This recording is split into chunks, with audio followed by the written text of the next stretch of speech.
መጥተዋል።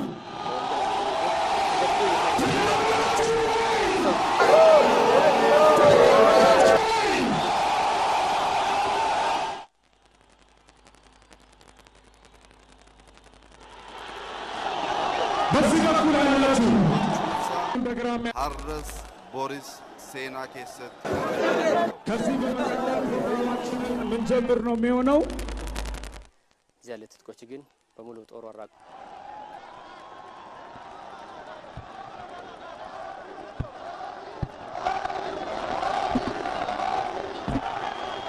ዲጄ ሰውን ለማረጋጋት ኢትዮጵያ አንድ ዜማ ትልቅልናለን። አንድ ላይ እንሰባሰብ፣ ሐሳባችንን ወደ መድረኩ እናመሰግናለን።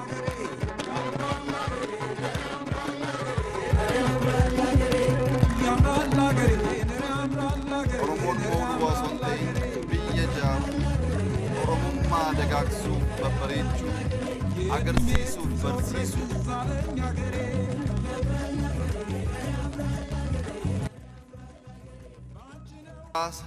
መቃ ገራገራatti baasanii ofitti hammachuu ta'uusaa baratti agarsiisu ta'uusaa dagachuun qabnu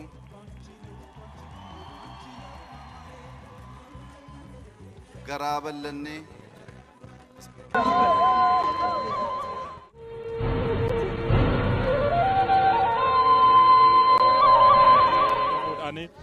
dachii keenyarraa ka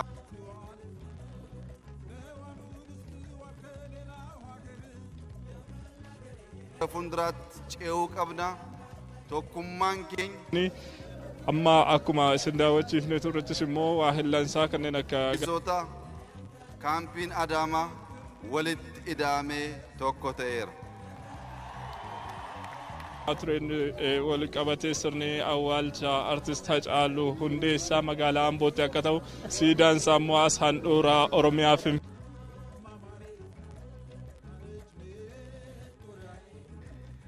namoonni asii immoo gaafa fedhan gara naannoo keenyaa dhufanii Oromoo bifa kanaan gadde arguun hedduu laphee kan nama nuttis goranii nagaa nutti dhaamanii deebi'u malee qeerroon miira gama isaaniitiin jiru isin biraan gee ክቡራትና ክቡራን እጅግ በጣም ታምራላችሁ እዚህ ስለመጣችሁ kana caalaa kamiin simatti miira wareegama artist Hacaaluu Hundeessaa Hacaaluu dhabuun Oromoof maalimi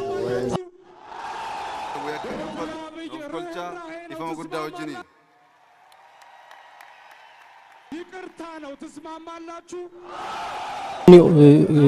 ኖፊ ኡመሜዳ ከናፈ አስተሳሰብ ይበልጣል ይላል። ትስማማላችሁ?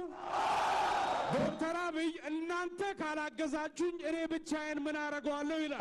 ትስማማላችሁ? ብዝተፈለየ መንገድ ኤሮ ካብ ኦሮሞ ፋኖ ካብ አማራ ዘርማ ካብ ጉራጌ ከዚህ በመቀጠል ፕሮግራማችንን ለመጀመር dagachuun qabu maalifi baay'ee of dagatee jira maalifi madaan kanaan duraayyuu garaa keenya keessaa hin banne kanaaf waan nuti callimnee itti fakkaata kanaafuu oromoon ammayyuu nama isaa ta'uu hin argan kanaaf አሊን እዚህ ጋብዙልናል። በጥሞና እናዳምጣለን። እንወዳችኋለን። አንድ የለጃችሁ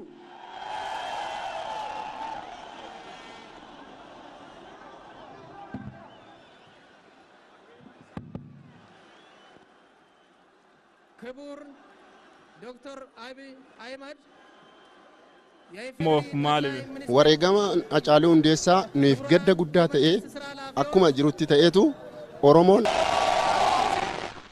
ስለሆነም የኢትዮጵያ ሕዝብ ልጅ የሆኑት ክቡር ጠቅላይ ሚኒስትር isa dhabu jechuun ummanni Oromoo seenaa tokko እናመሰግናለን። ሰልፈኛውንም በመጨረሻም ለውጥን እንደግፍ ዲሞክራሲን እናበርታ በማለት ከዚህ በመቀጠል ክቡር ዶክተር አብይ አህመድ የኢፌዴሪ ጠቅላይ ሚኒስትር ለድጋፍና ለምስጋና ሰልፍ ተሳታፊዎች እንዲሁም ለመላ ኢትዮጵያ ሕዝብ መልእክት እንዲያስተላልፉን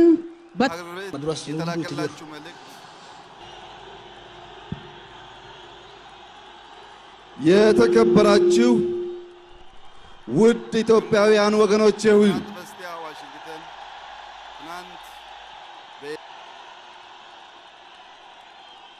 ከሁሉም በፊት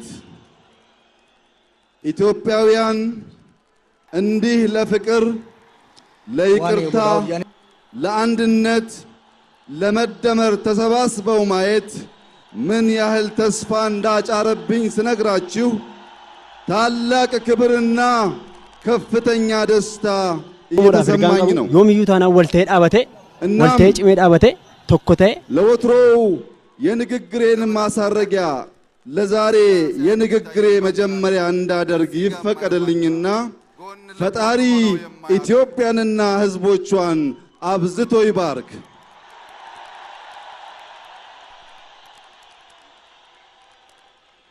ገና ኃላፊነት ከተረከብን መንፈቅ ሳይሞላን ፊት ለፊታችን እንደ ተራራ የተቆለለውን ግርዶሽ ሳንገፍ ፊት ለፊታችሁ ቆመን ምስጋናን ለመቀበል የሚያስችል አቅም አላደረጀንም። ነገር ግን ጥላቻ አክስሮናል፣ አግድሎናል። ፍቅር ግን ያተርፋል፣ ያሻግራል ብላችሁ ዋን ኢሰድ ኦርጉ ምትየቹ በተስፋ ተሞልታችሁ በምስጋና ጀምራችኋልና በፍቅርና በአንድነት ጀምሮ መጨረስ የተሳነው ስለሌለ የዛሬ የፍቅርና የምስጋና ቀን መድረስ ከሚገባን ማማ የሚያደርሰን የመጀመሪያው ጡብ መቀመጡን ያሳያል።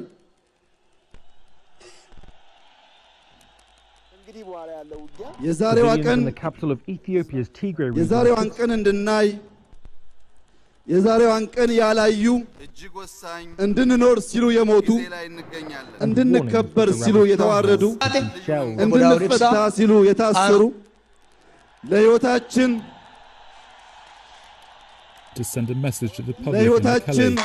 ሕይወታቸውን የገበሩ ሰማዕታትን በዚህ በከበረ ቦታ ቆመን ልናመሰግናቸው ይገባናል።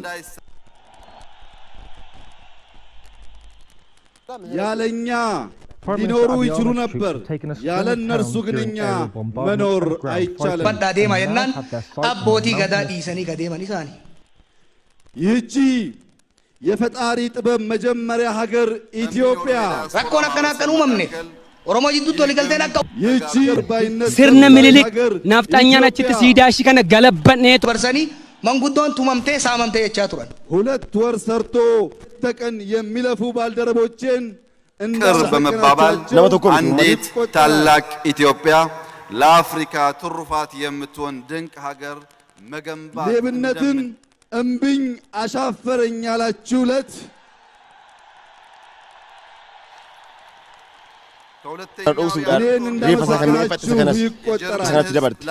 አማስ ተኮላ ማንሽን ቦሩ ኢስታና ኡማኒ ከኛ ተኮተ ኦፍጋቱ ዲዜ ተኮተ ኦፍ ቡልቱ ቀባ ወራኔ ሳኒስ ጭራ ሶማሊያ ራካሰኒ የጦርነት ቀዝቃዛ ግን የለውም። የባሰ ምን ያደርጉ ነበር? ጋፈንዱ አጫሉ እንደሳ ደጋው ባየን ገደ በመጨረሻም አንድ ልብ እንድትሉ የምፈልገው ጉዳይ ካፋይና ምስክር በሆኑባት ይሆናል። እንዴት ዋላችሁ ስንል ሃው አር ዩ ስንል የተወደዳችሁ ወገኖች ሰማናል። ሀጡፊ ወራው ሸይጣን ተነ ወልልቺሱ ይህንን ሁሉ ችግር ኦሮሚያን በቃ ኢትዮጵያ ከተለካመን ጅሩት በቃ ለካምቱ ኢትዮጵያ ኦሮሚያ የራስ ወዳድነትና ስግብግብነት ግንብ ነው። በቀል ተቆተቆና ጄሳይዱ ጎተ ጄሳይዱ ኦኬስ አርቲስቶንስ አንበቀልም በፍቅር ዘመን ይቻል ይሆናል። በዲጂታል ዓለምኛ ዘመን ግን እያንዳንዱ ወንድምና እህት ቄሮን ሲዳም ሊከራሞ እኔ ዲስኩ ቀምና ዋይ ሲዳ ይቅርታ እንዳደረገለት ይህ የዛሬ ቀን የፍቅር ቀን እንደሆነ ጎኑ ያለውን በማቀፍ በፍቅር እንዲያረጋግጥ ጠይቃለሁ። ሊሆን ይገባል። ኢትዮጵያ አና ጫሉ ለዳም ተከብራ ለዘላለም ትኑር። ፈጣሪ በዚህ ስፍራ ያላችሁ ኦሮሞዎች፣ አማሮች፣ ጉራጌዎች፣ ጋምቤላዎች፣ ጉዳቱን አትደጋማ አፋሮች ከተደመራችሁና ውብ እናመሰግናለን። ክቡር ጠቅላይ ሚኒስትር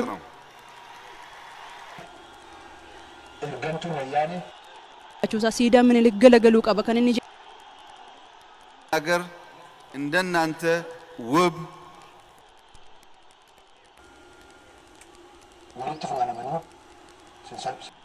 እናመሰግናለን። ይህ የመደመር ቀን እንዲህ ደማቅ እንዲሆን ተቆዱበቹራ ከንከ ሀሬቲ ዱፌ አርደነማ እናመሰግናለን። አሁን አንድ የመጨረሻ ስነ ስርዓት ክቡር ጠቅላይ ሚኒስትሩ ባሉበት እናደርጋለን። በነገራችን ላይ ይህንን ፕሮግራም በቀጥታ በመላው ዓለም የምትከታተሉ ኢትዮጵያውያን ስላልቻላችሁ ስላልሆነላችሁ ስላልተገኛችሁ እንኳን ደስ ያላችሁ በሏቸው እስኪ አንዴ። ኦሮሞኒ ካን Ethiopia has become liqachiiti jiguut nuuni naftanya duuka ጌሱማ ሐመቹ ደንደው ገጌሱማ ሙለቴ ተከቱምበን ኢጆሌ ኬኛፍ ደበርሱ አከረንደኙፍ ገራ በለቹ ሐመቹ ኦሮሞን ሐመ ሲዳም ልክ hinkanetti ቦሩስ kan ije qab ከሌስ ቀብሶ ኬስ ሞርማ ዋን ቱሬፍ አከት ሞርማ ቱሬፍ አከት ዲጉፍ ዴማ ቱሬሱን ሀራ ሄኖጀቱ አመ ጌን ኦሮሞ ኢጃሩ ተምሳስኔ ከለቲ ሽምብራንጋ ጀልፍኔ ናኖ ሆስፒታል ጳውሎስ ቲ አስቲ ከነርገመን ቄሮ የራ ዋንቴፍ ገሩምቲ ሂዳምኔራ ዱኔራ ኡፈተምኔራ ፌደራላ አረፈምኔራ ጅበምኔራ አዶሌሰ ሰገል በረኩመ ለማፍረለም ሙርታዬ ጅሩ ኑቲሞ isaani argamanii ejjennoo garaagaraa mul'isaa jiru qeerroonni ejjennoon isaanii inni ijoonsi gurshuudhaan hammachuudhaan gooroo dhaabbatee jiru buqqa'ee bakka isaatti siidaan Afrikaa ol kaasuu kan dandeenyu ta'uu agarsiisuudhaan kanaaf yaa sabaa garaa ballachuun yeroo hundaa dagatamuun qabu ergaa keenya yeroo biraa isinitti dhaammanna ለዛሬ ግን ተራንፈ አጫሉኒ ዱዌ ካን አገኘ ሳተ ፍሪ ወለካተ ነገ የሮሰን ቴሌቪዥን ላላራ አንቶ ጀዋር መሐመድ አንዱን ወገን ወክሎ እዚህ ጋር ከመጣ በኋላ እኔ ጀዋርን በማቀፍ ግንቡ መፍረሱን ብቻ ሳይሆን ፍርስራሹን መጥረጋችንን አውጃለሁ።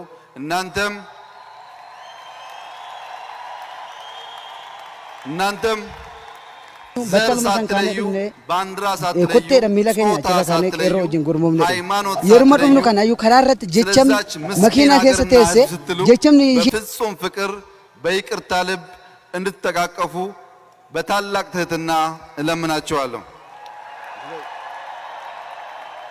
ረሳቲ ከነራ ቀበ አመሳተ ማና ቀበ ከውባነን ኡመን ኦሮሞ ብልሱማን ቀቡ ሞቱማ ሲንቀም ነው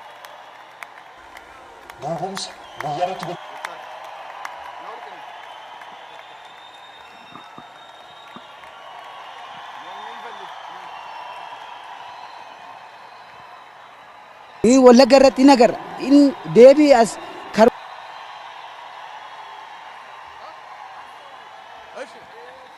ፈጣሪ ያክብራችሁ። ፈጣሪ ኢትዮጵያን እናንተን ይባርክ። ጊዜ ዋይ ማቲን ማቲን ከያርቀለሰ ዋይ ማቲን ጊዜ አገው ዋይ ፍሮተን ያ ጊዜ ነገው ቃማ ሞትም ማቲን ቃማ አቦ ብልስተ አመሰግናለሁ።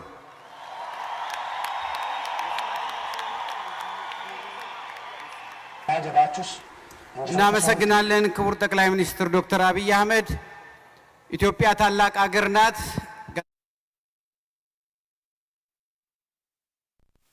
isa kanaaf guutuma hawaasa Oromootii fi kanneen Itoophiyaa wajjin marii babal'aa geggeessaa oolaniiru.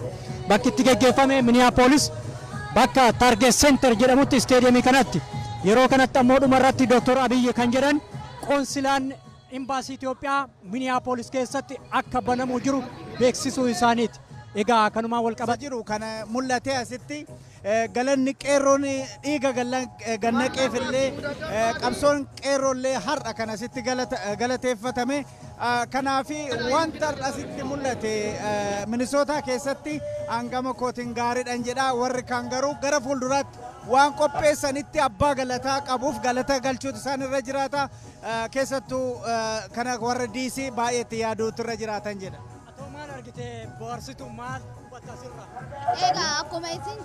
Firoomuus hin dandeenyu. Dr. Abiyyi immoo bakka nu bu'uu hin danda'u. Biltsiginnaa miti inni bilginnaadha. Bilginnaan bakka nu bu'u.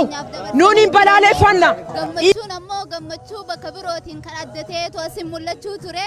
Nuti illee gaagama keenyaan gammachuu guddaatu nutti dhaga'ame irra. Egaan daawwattoota keenya simannaa Dr. Abiyyi Ahmad pirezidaantii Oromiyaa obbo Lammaa Magarsaa dabalatee Dr. Gannaataa.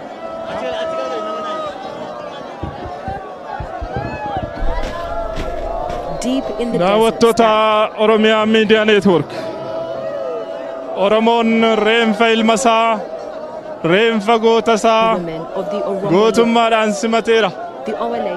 Reenfi artistii Oromoo Hacaaluu Hundeessaa reenfi qabsaa Oromoo Hacaaluu Hundeessaa yeroo ammaa hospitaala Paawuloosiitii ba'uutiin kumaatamaan dabaalamee gara magaalaa Ambootti fudhatamaa jira. Today, as Ethiopia faces many... Dhugaadhumaan Hacaaluu dhabuun Oromoof gadda ulfaataa ta'us simachuurraan kan hafe falli biraa akka hin jirredha kan argaa jirru. Hedduun gaddaan mataa buusaniiru. We cannot independently verify the Oromo's claims.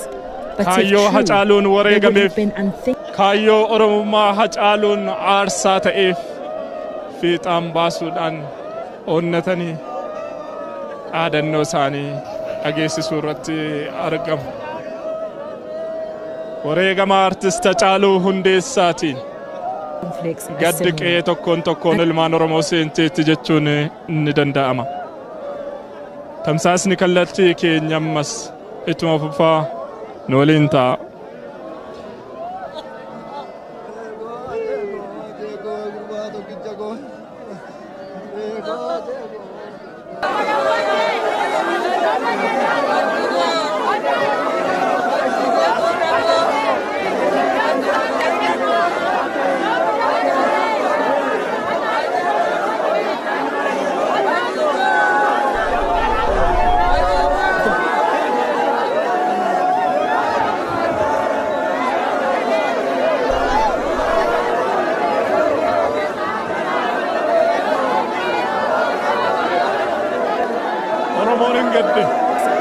Oromoon hin bu'e. Oromoon wareegama artist Hacaaluu Hundeessaatiin xeeqee guddaan guutameera. Imimmaan ilmaan Oromoo bakka kanatti dhangala'aa jiru.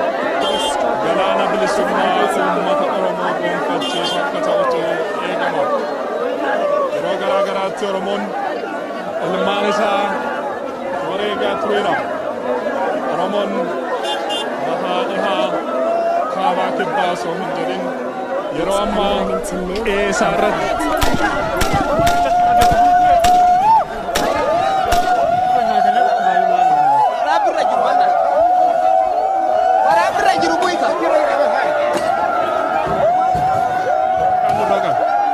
daawwattoota Oromiyaa Miidiyaa Neetwoork hokkarri gaggeessaa Hacaaluu Hundeessaa irratti mudate ammas cufee jira.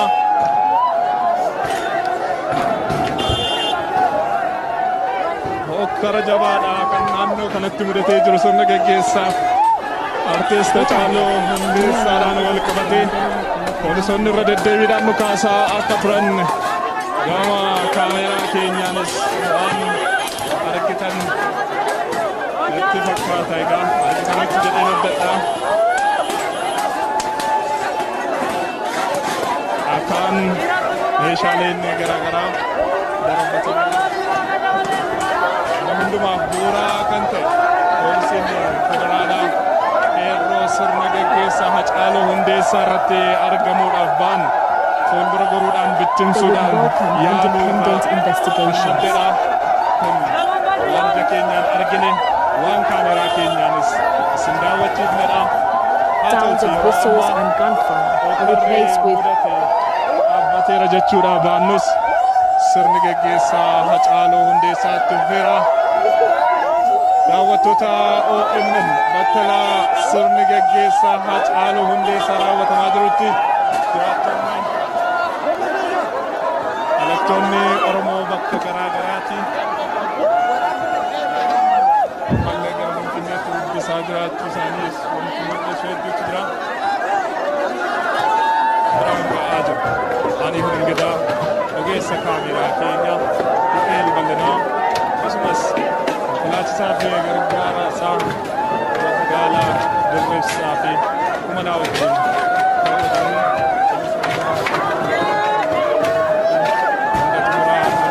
kallattii keenyaatiif ammallee turtiin keessan OMN waliin haa ta'u jenna. Oromoon wareegama Hacaaluutiin xiiqii jabaa keessaa seenee jira. Gaddeera. Gaddi mana tokkoon tokkoon ilmaan Oromoo seentee jirti jechuun ni danda'ama. Hedduun ilmaan isaanii dhangalaasanii wayita boo'anis argineera. Ilmaan Oromoo bifa kanaan dhangala'e xiiqiin sababa wareegama Hacaaluu Hundeessaatiin uumame garuu akkanumaan hafa lafatti madaqanii kan yaadne tokkummaa Oromoo jabeessuudhaan fi qaba'iinsa qabsoo Oromoo akka ta'anitu abdatama.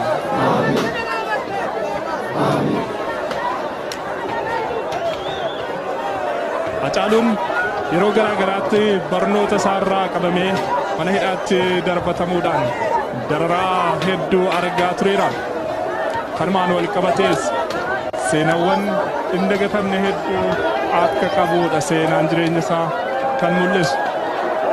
Qormaata biyyoolessaa illee mana hidhaa keessa taa'ee akka qorames magaalaa mul'isu. Sanaan boodas Hacaaluun loltoowwan qabsoo sirnoota qabsoo miidhagduu guddina aartii Oromoofis suuraa olaanaa kan hedduu hawaasa biraan ga'uun qabsoo Oromoo humna jabaa ta'aa tureera. Sababa kanaanis yeroo garaa garaatti asuma magaalaa Finfinnee dabalatee magaalota kanneen akka Amboo fi iddoowwan birootti yaaleen ajjeechaa cimaan irratti taasifamaa ture. Innumtuu turtii Oromiyaa miidiyaa neetwoork waliin torban darbe taasiseen dubbachuun isaa ni yaadatama. Egaa yaaliin ajjeechaa yeroo garaa garaatti artiist Hacaaluu Hundeessaa irratti aggaamamaa ture.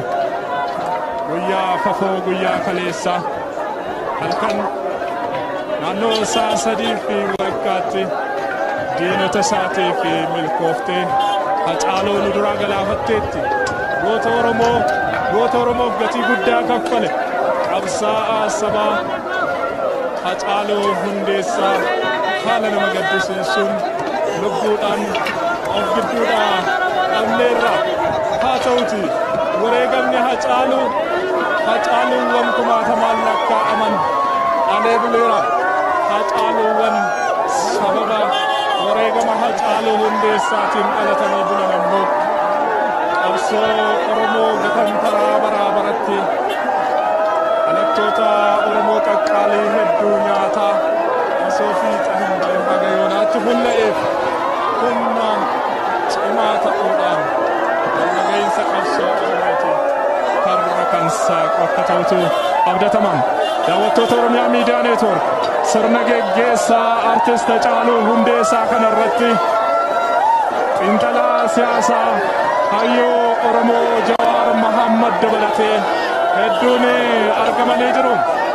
Jawaar akkasumas keessummoonni garaa garaa okkora sababa hin deebi'in kallattiidhaan goota isaanii gara Ambootti geggeessuu irratti argamu. sirni awwaalcha artist Hacaaluu Hundeessaa magaalaa Ambootti akka raawwatamu kun eegama. Sirna kanarrattis Maakitellee Haalixa kaabaa kibba Oromiyaa irraa duraan taasisan qeerroo miira keessa galchuudhaan tarkaanfii garaagaraa akka fudhataniif waan isaan dirqisiise ta'uu arguu irratti argamna. Qeerroo humnaan bittimsuudhaaf yaaliin taasifame haga dhukaasuutti kan deeme dhukaasni hedduunis kan dhuka'e ta'uu kan argine ta'uu irra deddeebiin. Geerar naan jettu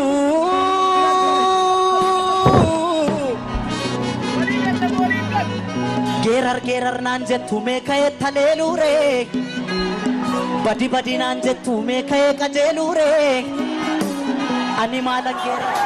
Mamma guddaa akka taate arguu irratti argamna.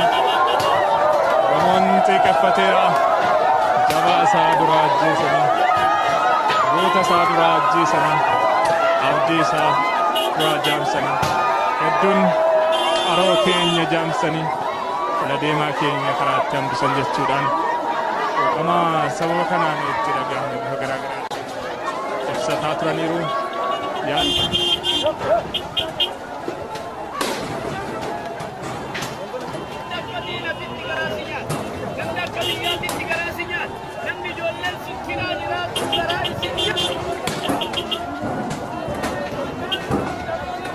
Hacaaluun halkan kaleessaati kan inni wareegame kan inni ajjeefame. Qeerroon kun hundi halkan tokkotti isa ba'ee akka bifa kanaan walitti qabamee sirna geggeessaa Hacaaluu Hundeessaa dabalaa jiru. Ilmaamoon hedduu waan nama ajaa'ibuudha. Oromoon magaalaa Finfinnee fi naannoo isheetti waan hafe fakkaatu.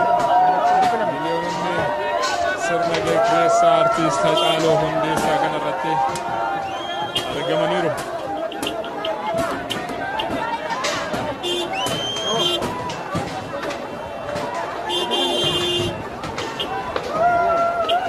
Sabni Oromoo yeroo garaa garaatti qabsaa'ota isaa wareegama qaalii kaffalaa turanii qabsaa'onni sadarkaa hedduun keessumaa gama aartiitiin isaan qabsoo Oromoo finiinsuuf tattaafataa turan keessaa wareegamni akka weellisaa Eebbisaa Addunyaa kan guyyaa har'aa yaadatamudha. Eebbisaa Addunyaa Oktoobara 19